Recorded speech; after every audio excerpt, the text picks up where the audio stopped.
Hello friends, I'm Brian, and this is Gizmo Board Games.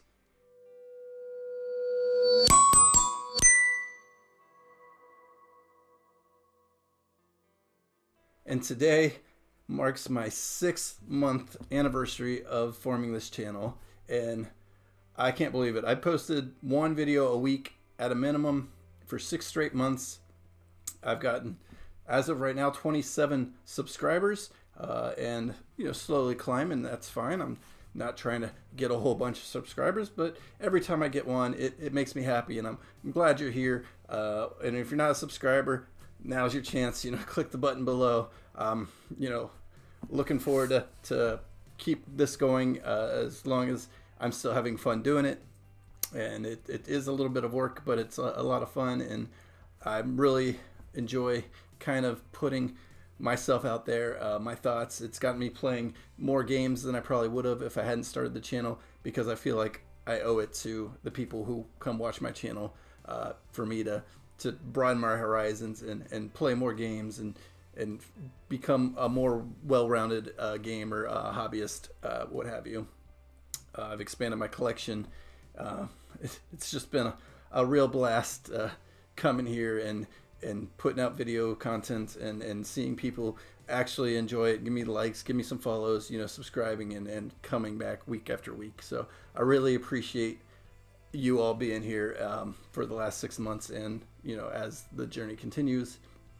I've still got the whatever you want to call it, where I go through the shelves once over shelfy kind of video, quick review maybe of each of the games I own at the time of filming, and why I rotate my shelves around, some philosophy of that. I'm looking to do that with 100 subscribers, so if that's something that interests you, let your friends know that I'm here, and maybe they'll come start following along too, and if they don't, whatever, I'm sure people will trickle in on their own. Regardless, I'm trying to put out information, content, whatever it is that hopefully you enjoy. Hopefully it makes you come back. That's my goal, is just to put out stuff that people want to watch, and I'm trying to make it look better. I don't really have the funds to get a better camera, a better sound system, but I have changed things, if you noticed, from my first videos to the recent ones. Hopefully I've at least improved up to this point with what I've been able to do. All right, so since it's been 6 months, I wanted to do 6 something, and maybe I'm pandering towards the negativity bias.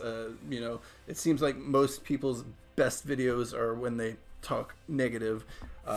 So I decided, not that I want to be negative, but I feel it was easier to go like the not 10 route with my least or worst or whatever.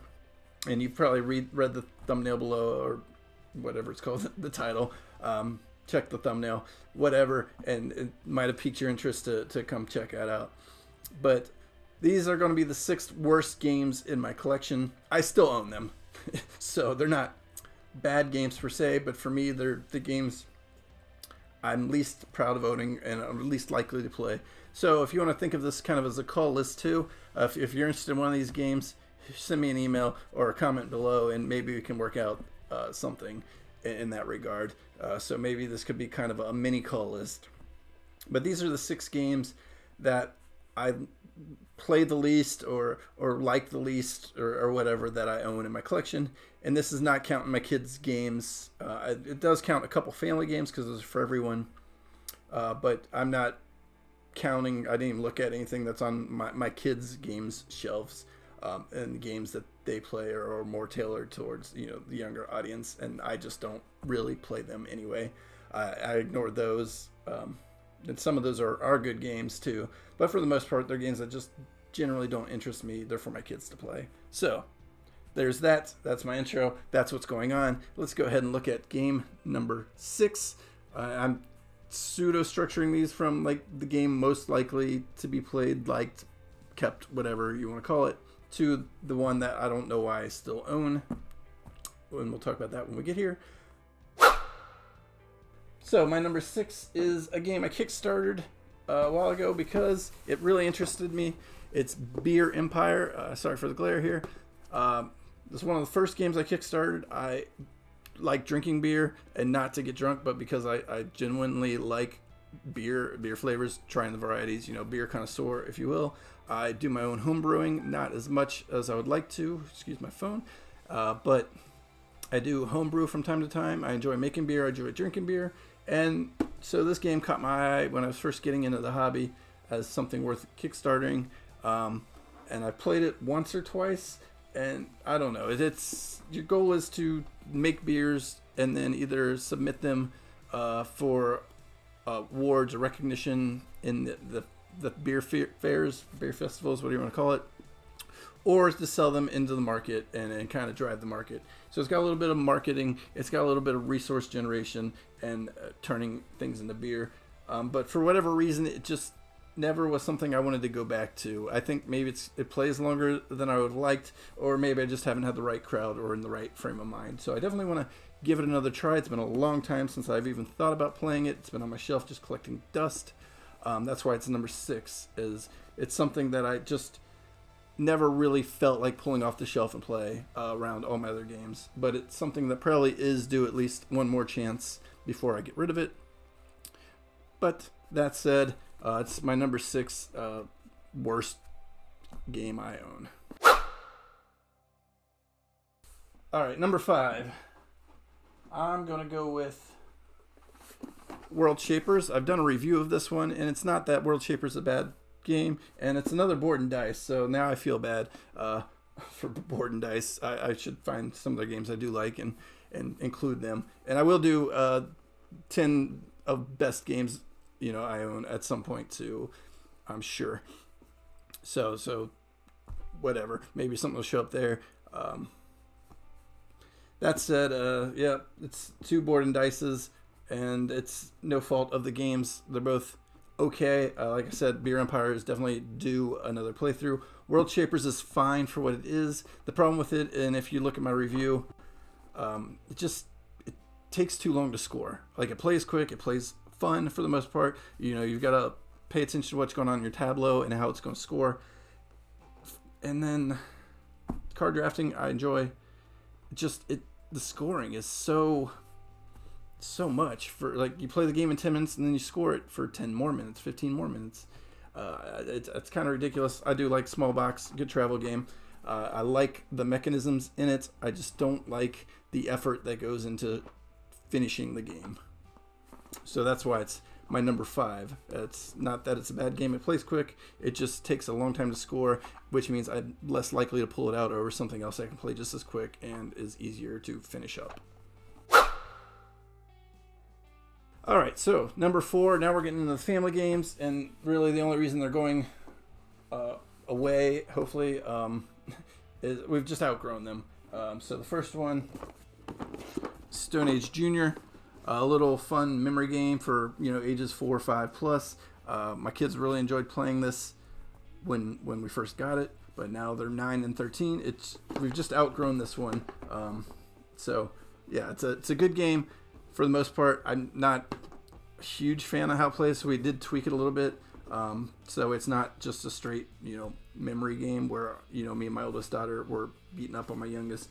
We were randomizing things around between rounds, and you're only supposed to randomize, I think, 2, but we just randomize everything to take away some of the... We know where everything we need is an aspect of the game.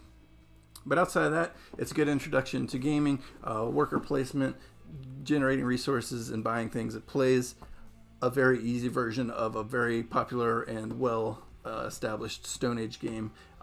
Very recommended. Again, this is only on this list because we've just outgrown it. We have no need to have this anymore. It doesn't fit for my family, so that's why it's the number 4 worst game in my collection. And on a similar note, number 3, Night of the Grand Octopus.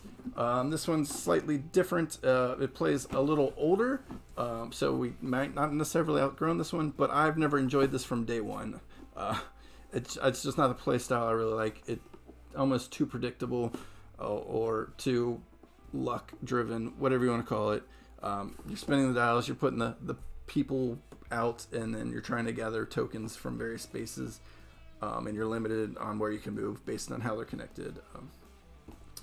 A little bit of take that. If you share space with somebody, you either got to work it out amongst yourself to decide who gets the resources, or you both just take a bit of damage and you can kill off each other. Or you work out a trade that isn't even a trade. It's like you're just benefiting someone else, because maybe in one case they're down to 1 health point and you've got 3 health points. So if they don't give you the item, they're dead and out of the game anyway, and that's just kind of silly.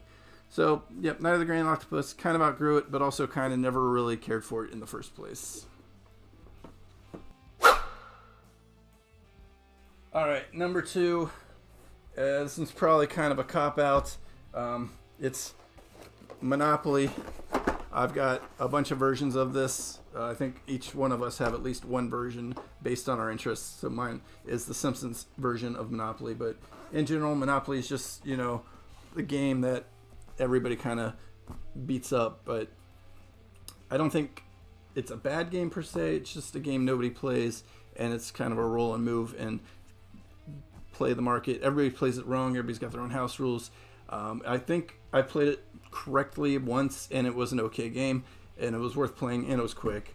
So if I could play it the right way every time I play it, I'd probably think about playing it more at least. But as it is, I've got 4 copies of Monopoly, and I don't play any of them because nobody plays Monopoly anymore. All right, that takes me to the number 1 game, or the number 1 worst game that I own. And this is a game that I got super early on into gaming. I don't really think I ever considered myself really a gamer. I was more of a kid fresh out of college. Cards Against Humanity. I don't know why I own this. I own 6 more of the expansion boxes. 1 or 2 of them are still in cellophane, because there's no point. This game was fun at a party for the first couple times, and then you realize you've got the same people potentially playing the same cards. Ha ha ha, it said a bad word in a funny way. Yeah, I don't see any need to have this anymore. It's potty humor, it's sophomoric, and sure, it's good for an occasional laugh, because the right combo of cards came out that were really, really funny in the moment. But that's it. I'm at the point where I would rather play Apples to Apples.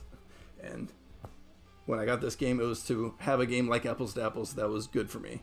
So that if that says anything, Cards Against Humanity, please express your interest in it if you want it. I've got this and 6 expansions. I will gladly sell to you, probably for a reasonable price.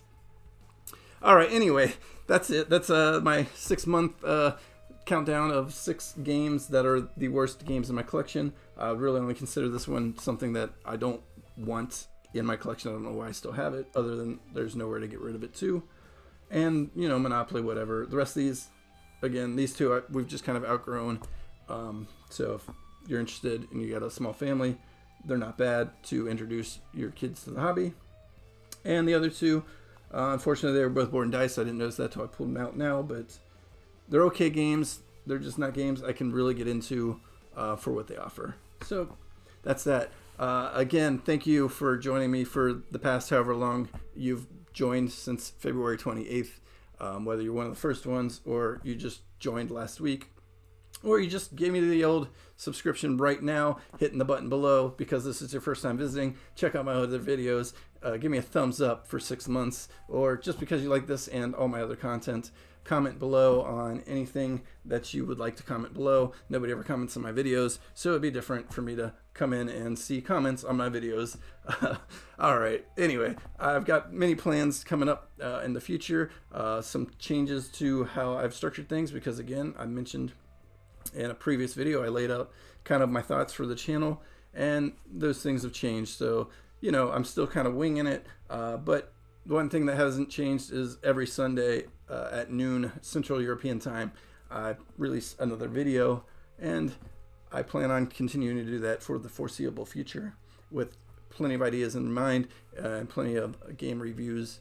So if you want to see a specific review of a game that you haven't seen that you can see behind me, let me know. I forgot to mention Gizmo. I don't know if you've paid attention a whole lot, but he kind of floats about in my background in the videos, kind of a mini game, if you will. If you've been watching my videos, you can kind of play Find Gizmo. It hasn't been hard, but he has ventured around from time to time, and I would love to eventually get some more up there on the shelves.